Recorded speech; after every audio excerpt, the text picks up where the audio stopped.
Бизде башкы мыйзам менен жашайбыз да. Башкы мыйзамда мен азыр эсимде жок.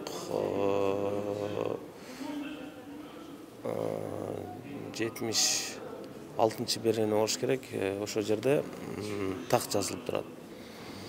Кыргыз мамлекетинде 25 жаштан жашка чыккан жаран жогорку кеңештин депутаты боло алат депчи. Ал жерде жогорку билимди болуш керек деген жазуу жок.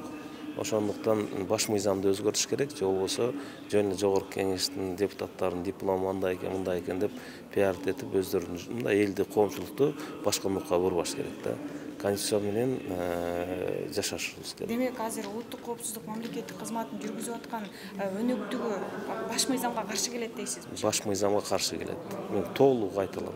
Ошо конституцияны карап туруп, ошо берене менен иш алып барсын. Андан сырткары эң башка мамлекеттик жумушта иштегендердин текшериши мүмкүн. Жогорку кеңештин депутатын бул эл шайлаган, конституция башкы мыйзамда так дана ошол жерде жазылып турат. Ошондуктан депутат болуп шайлангандан кийин аны текшерүүгө, аны текшерип, аны диплом текшерген өзү мыйзамсыз.